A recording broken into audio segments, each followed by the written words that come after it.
Thomas Owens stopped Julia on the main street on a Thursday morning, the land office paper in his hand, and his voice pitched to Carrie. The children were beside her. Luke had the flower list. Ada was holding the edge of Julia's coat, the way she did when she was uncertain about something but did not want to say so. Thomas said what he had come to say. He said the claim was beyond her now. He said a woman alone could not keep the residence and improvements a homestead required, that the land office would see it plain, and that he was prepared to help settle the matter cleanly if she would be reasonable about it. He said this where the feed store and the dry goods and the post office could all hear, which was the point of saying it there and not at her door. Julia let him finish. Her hands stayed at her sides. She told him the land was hers and the children's, and that she intended to keep it so. She said it once, without heat, and did not say it again. Thomas folded the paper back into his coat and rode out. The street did not empty, but it rearranged itself the way people do when they want to appear not to have been watching. Frank Hale was on the boardwalk across the street with a paper bag of fittings he had just collected from the hardware. He had heard enough. He did not cross the street while Thomas was speaking, and he did not call out, and he did not place himself between Julia and her husband's brother. That was her ground to hold, and she had held it. But when Thomas's horse had turned the corner and Julia moved to put the flour sack into the wagon bed, the sack slipped and caught on the rail. Frank was there before it fell. He set it squarely in the bed without a word, stepped back, and touched his hat brim once. Julia looked at him for a moment. Then she gathered the children and drove home. That was Thursday. Friday morning, Frank came past on his water route, team moving slow, barrels full. He hauled for 3 homesteads between town and the creek, and kept his own situation narrow by design. A rented room behind the livery, the team boarded in the stalls below, 2 blankets, a trunk, and enough space for a man who had not yet built a household around himself. He had known Julia's husband the way neighbors know each other out here. By the work, by the wave across a field, by a borrowed tool returned without being asked for twice. He saw her at the fence line. He pulled the team up. Julia was checking the north posts, working down the run. She did not stop when she heard the wagon. Frank set the brake and climbed down and came to the fence without being invited. He looked at the post she had just reset and pressed it with his hand. It held. He moved to the next one and pressed that too. Then he looked at the house, where the curtain in the window was not quite still, and asked, "Would a husband on paper keep him off your land?" Julia did not answer right away. She pulled the wire taut on the next section and checked it. It would have to be filed quickly, she said. He knew that. He told her what he could put on paper and what he would not ask from her after. He looked toward the house once more when he got to the last part. "The children stay where their father is buried," he said. "That is the shape of it." Julia looked at the fence line. A long run of it still needed work. The stock had been restless for a week. Thomas Owen's voice was still somewhere in her ears, loud and measured and certain of itself. "Come to supper," she said. "We'll settle the rest after." He nodded and went back to his wagon. She went back to the fence. He came at dark and ate what was put in front of him, and did not comment on the house or the children or the way Julia ran her table. When the plates were cleared, he laid out the rest of the practical shape of it, what he would bring, what he expected nothing of, what the land office would need to see. Julia listened. The children listened from behind the curtain that divided the sleeping area from the front room, which everyone in the room was aware of and no one mentioned. When he was done, Julia said, "The claim stays in my name, and theirs. "That is the arrangement," he said, "and the house stays mine to run." Frank nodded once. "The barn will do. I meant to say so before you had to." She looked at him for a moment. "Then we're agreed." He picked up his hat and went to the barn, and that was the first night of it. Before the next week was out, the marriage had been filed and witnessed and recorded. After that, every shared trip to the feed store and every sack of flour loaded onto his wagon, and every time they stood within 10 feet of each other on the main street, had been watched and measured and carried home. People who had made up their minds about Julia's chances revised quietly and without acknowledgement. People who had made up their minds about Frank Hale studied him with new attention. The ones who had known Thomas Owens longest watched all of it and said nothing, and waited to see which way it would fall. Julia felt it every time she came to town, the particular quality of attention that means everyone has already talked and is now watching for the next piece. She held her chin level and ran her errands and did not give them anything extra to carry home. Frank seemed not to notice, or seemed to have decided not to. He loaded the wagon and checked the wheels and held doors and drove them home, and if people were looking, he did not arrange himself differently for it. At home, the house was adjusting to itself. Frank rose before light and had the stock tended before Julia had the stove going. He did not eat breakfast at the house the first week. The second week, Julia left a plate on the porch rail without comment, and he took it without comment and left the plate washed and stacked by the door before he took the team out on the water route. He came back near dusk most evenings, the barrels empty, the rims crusted with ice, and the horses blowing steam in the cold. That was how that was settled. The children watched Frank the way children watch something they haven't decided about yet. Luke studied the way he worked, how he set a post, checked a wheel, moved through the morning chores with no announcement and no wasted motion. Ada watched from doorways and from behind her mother with the full, unguarded attention of a child who has not yet learned to want things quietly. Frank did not try to win either of them. He simply came every morning and did the work and thanked Julia for the evening meal with the same 2 words and went back to the barn. He answered questions directly when the children asked them and did not manufacture reasons to speak to them when they didn't. Luke moved first, the way older children do, not with warmth but with assessment. He appeared at the fence line one cold morning while Frank was working the north run and stood without speaking until Frank handed him the far end of a wire and showed him without words how to pull it taut and hold it. They worked that stretch in silence. When it was done, Luke looked at the line of it, straight and even, and went back inside without a word. He was at the fence line the next morning before Frank had started.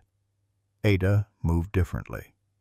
One evening in November, she climbed down from her chair after supper and went to the shelf. She took Frank's tin cup, the one Julia had put there for him the first week, on the high shelf with the others, and carried it carefully to the table and set it beside his plate. Not at the far end where he usually sat, beside Julia's.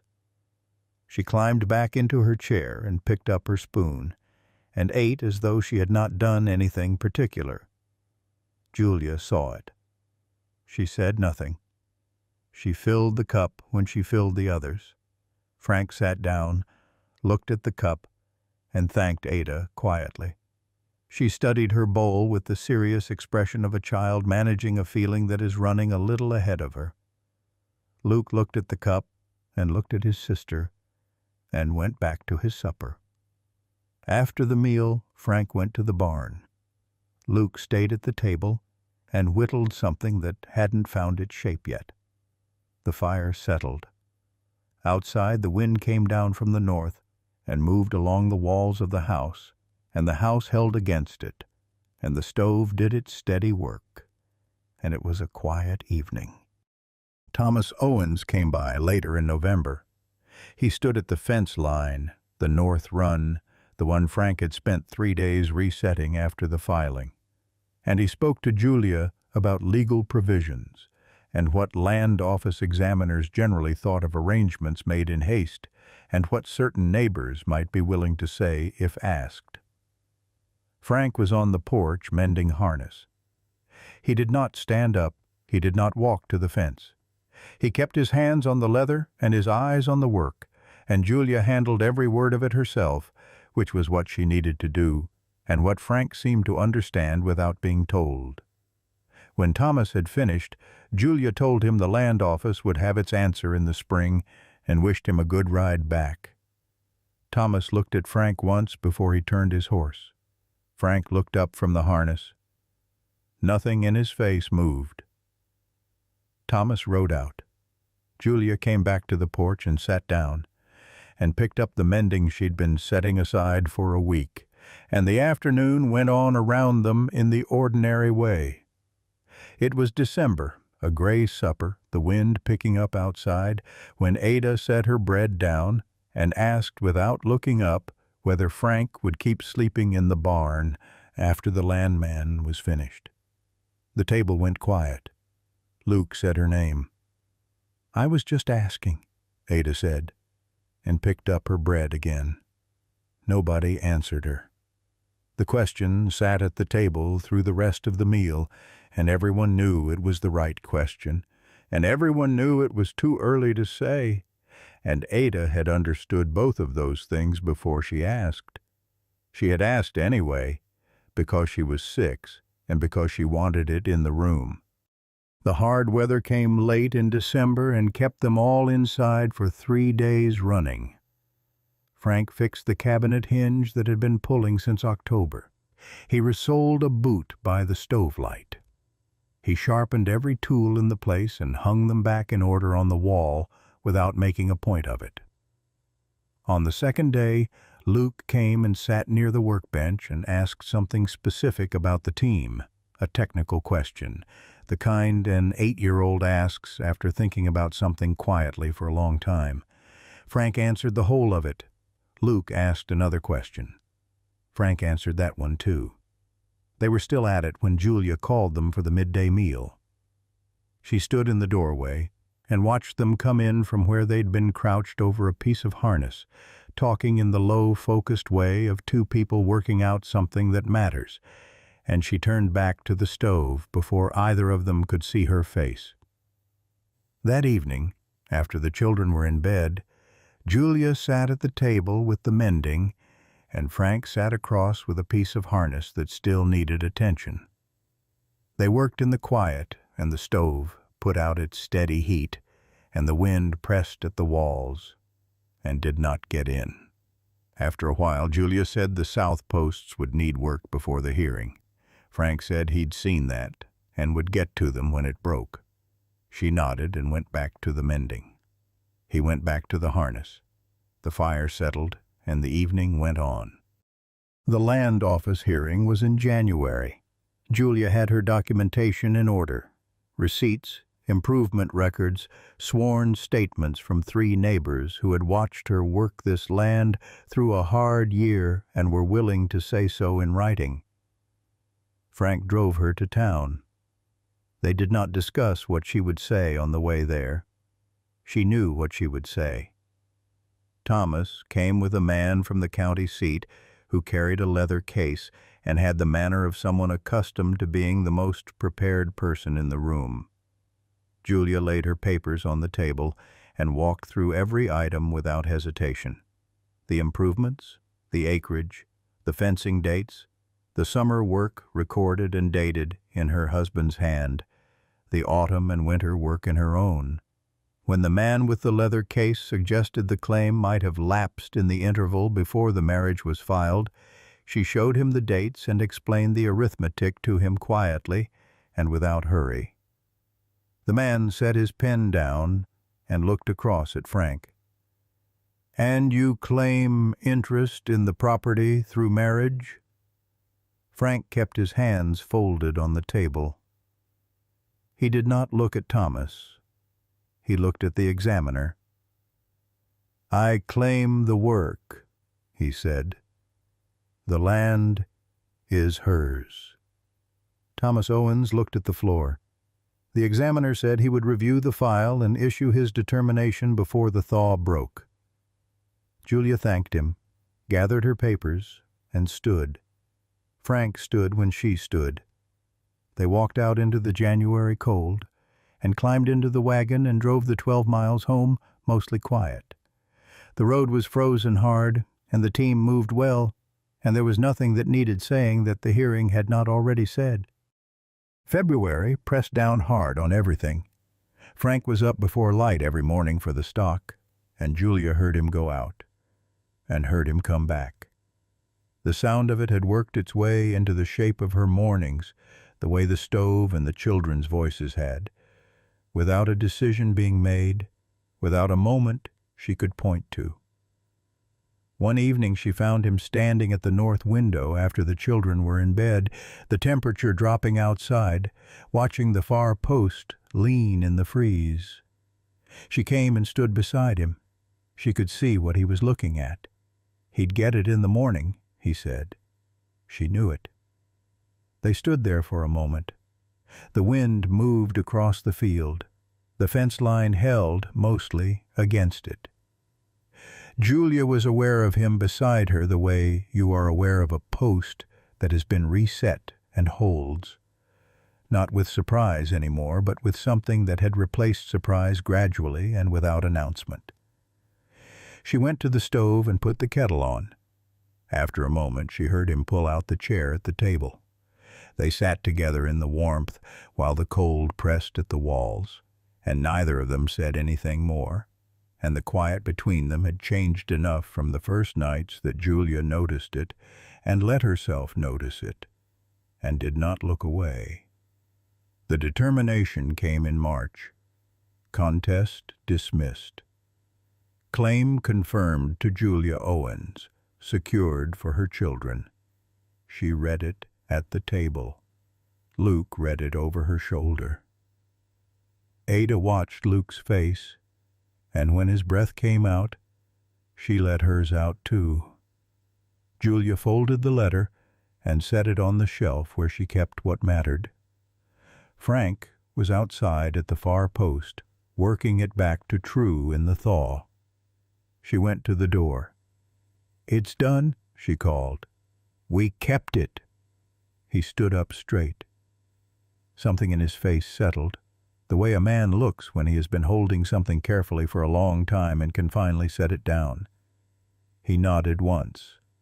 Then he went back to the post. She went inside. Ada was at the table drawing shapes in spilled flour with one finger. Luke came in from the back and sat down and picked up the horse he'd been carving since December. It was finally starting to look like one. Spring came slow, and then all at once. The fields opened. The stock grew easy. The north fence line stood straight in the new light and needed nothing urgent from anyone for a while. In April, on an evening warm enough to leave the door open, the four of them sat at the table with supper done and the dishes not yet cleared. The children were restless with the good weather and would be outside soon. Julia looked across at Frank and said that the claim was settled now. His name had done what it needed to do. He was not obligated to the arrangement any further than he wanted to be. She said it plainly and looked at her hands when she said it. Frank was quiet for a moment. He turned his cup on the table once. "The south posts are still soft," he said. Julia looked up. "And the roan favors her left foreleg when the weather turns." Ada looked between them. Luke did not move. Frank set the cup down. "That is not obligation." Julia held his gaze long enough that Ada looked between them again, and then went back to her bread, losing interest in a thing she did not yet have the words for. Julia reached across and moved the bread plate toward him. "Then stay as my husband," she said. "Not for the claim." Frank looked at the plate between them, then at her. "I will." Luke picked up his cup and said nothing, and that was how it was settled, at the supper table in plain sight, with the evening coming in through the open door. By the time the evenings had stretched long enough for the children to stay outside until supper, the place had the sound of itself again. Stock lowing behind the fence. The gate Frank had rehung in October swinging clean on its new pin. Ada's voice carrying from somewhere past the garden. Luke on the porch step with the carved horse, which he would not say was finished. Frank's wagon came down the track at dusk, and Ada heard it before anyone. She came from wherever she'd been, and moved toward the sound of it without being called, not running yet, but close to it. Julia stood at the open door. The light was going soft and gold over the fence line, and the land that had nearly been taken from them lay quiet under the evening sky. Luke came and stood beside her in the doorway. He didn't say anything. He watched the wagon come in, and the mare toss her head, and Ada break into a run across the last stretch of yard, her voice going up as she went. The stove was warm behind them. The plates were set and waiting. The south posts would need checking before summer, and the stock would need moving to the far pasture by the end of the week, and there was enough flour for 10 days, and not much more. The barn stood quiet and dark at the edge of the yard, its lamp unlit for the first time since October. It was an ordinary evening in all the ways that mattered, and it was theirs. And that was the story of Julia, a widow who kept her land, raised her children, and found something she wasn't looking for along the way. Let me know in the comments if you liked it. Thank you.